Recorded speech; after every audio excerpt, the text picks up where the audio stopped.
Live in the moment. Be in the present. I've heard such phrases for decades and thought I knew what they meant. I thought it meant to pay attention to the here and now.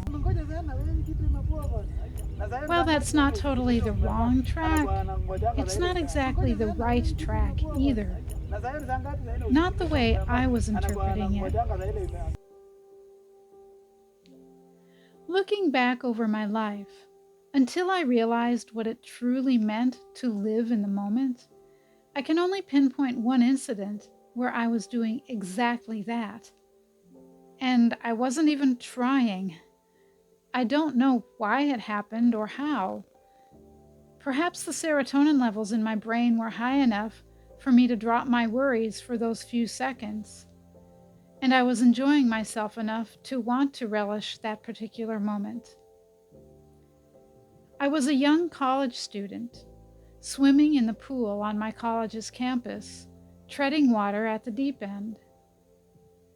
And suddenly, I was completely aware of the feel of the cool water against my skin, the view of the water undulating right in front of my eyes, the song blasting from the radio speakers from somewhere above. I can't really explain how I felt, except that I found myself not only immersed in water, but also completely immersed in the moment. The closest I can come is to say that I felt a peace I'd never known before, the peace that surpasses all understanding. Because in that moment, there was neither a single worry niggling at the back of my mind, nor a single regret poking into the front of it. It felt kind of like a waking trance. And I recall that for days, even weeks afterward, I desperately tried to recreate that same feeling. I never could, and eventually gave up. And then, at the tender age of 51, I discovered meditation. Wait a minute, Christians aren't supposed to meditate? If you're a believer in the one true God, you've likely heard some circles of Christians declare that meditation is a practice strictly belonging to those who practice New Age or Eastern religions. Wrong. Meditation, in fact, is the only way to completely eliminate stress. There are different ways to go about meditating, and yes, some of the ways come from religions that promise certain supernatural experiences for those who, quote unquote, arrive at a certain level of meditative practice. But to say that Christians shouldn't practice meditation just because many non-Christians practice it is throwing the baby out with the bathwater. Regardless of who's doing it, meditation has one basic end: to become 100% aware. And awareness is being in tune with what's going on inside of you and right around you. Wait for it, wait for it. In this precise moment. Worries and to-do lists have no place during meditation because they have to do with the future. Regrets and remorse have no place during meditation because they revolve around the past. I'll talk about meditation for believers in a future video. For now, suffice to say that meditation is a good practice for anyone, and that it is the tool that helped me to learn to live in the moment. Which brings us to another question certain sects of Christianity bring up. Should Christians live in the moment? I've already implied the answer to this question, but it bears a direct response. Because you might have heard a certain Christian YouTuber, as I did, or a Christian blogger, or even your favorite preacher say that quote unquote living in the moment is a New Age / Eastern religious thing. Let's look at that logically, shall we? First, let's study the claim in the light of what I've just said about meditation.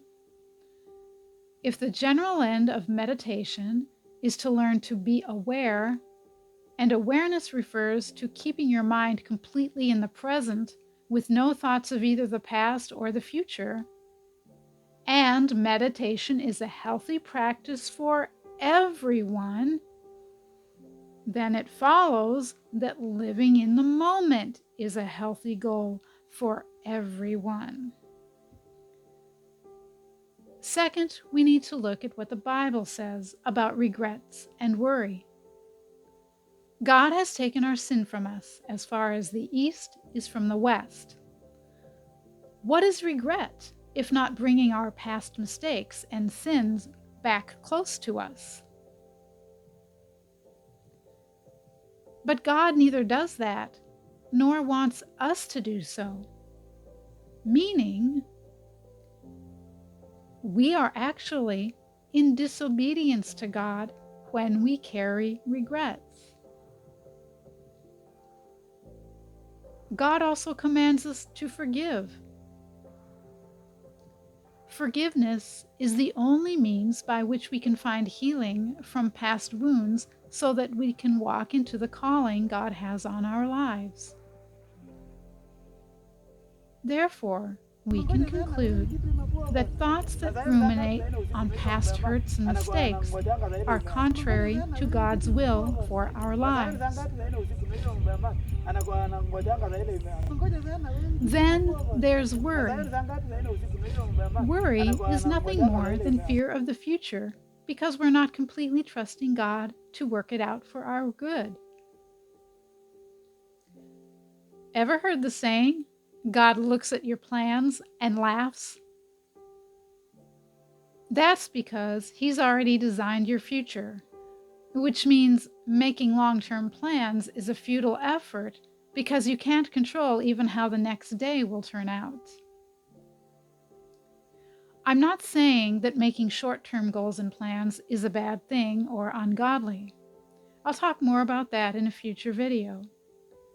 But when you're constantly creating long-term plans, what you're doing is telling God that you don't trust Him and you refuse to walk by faith because it's scary.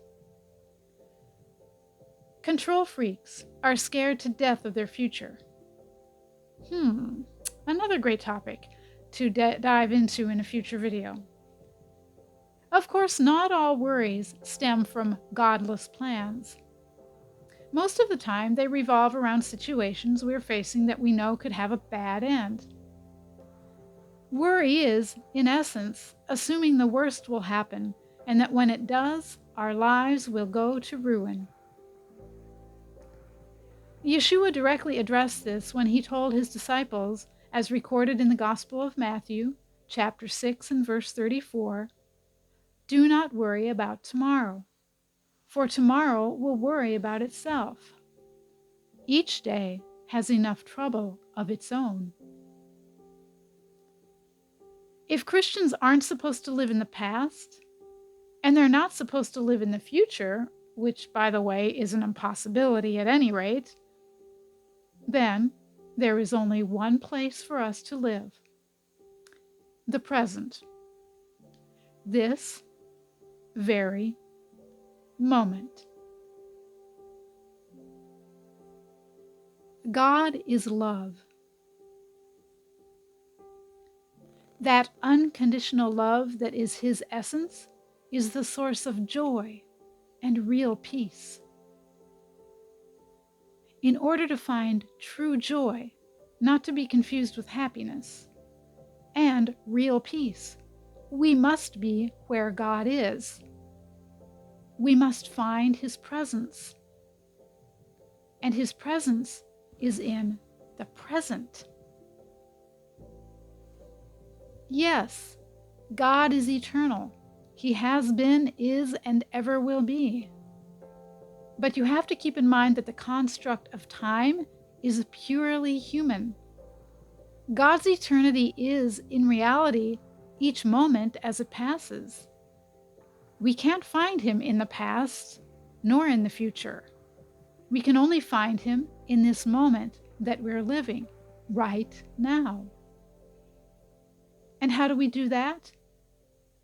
By becoming aware, learning to be aware, keeping our minds off regrets, past wounds, and worry and fear, focusing on the here and now, realizing that he's with you right here, right now. And when that revelation comes, joy and peace come right alongside. I pray above all else that you get a hold of this truth as I have. It's the only way to become free indeed. Peace to you, and may blessing abound in every area of your life.